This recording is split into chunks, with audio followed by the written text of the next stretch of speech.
Personally, I think that a community development approach is central to any dealing with radicalisation and the emergence of violent extremism. And by a community development approach, I mean an approach which draws on the resources of the community first of all, and that not just in the case of violent extremism and radicalisation, but in many other cases. So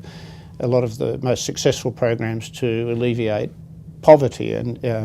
improve the position of women and things like that, they emerge out of, they've been most successful in the context of, I think, this community development approach. So the first thing we have to say is that I think it's important that all people engaged in this recognise that the crux, or the most important thing, is to support communities to tackle these problems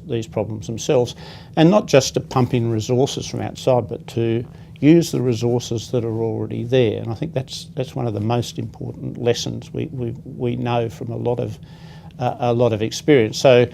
Muslim communities have a major role in dealing with extremism, but at the same time, it's important that that role and those commitment that the Muslim communities have is affirmed and recognised by the broader society. That people aren't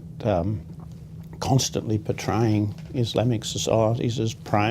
particularly prone to these things and so forth, and that the efforts of people in the societies are well and truly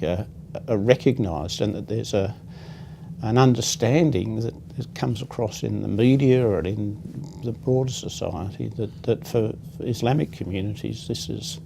something that they're doing their very best to deal with.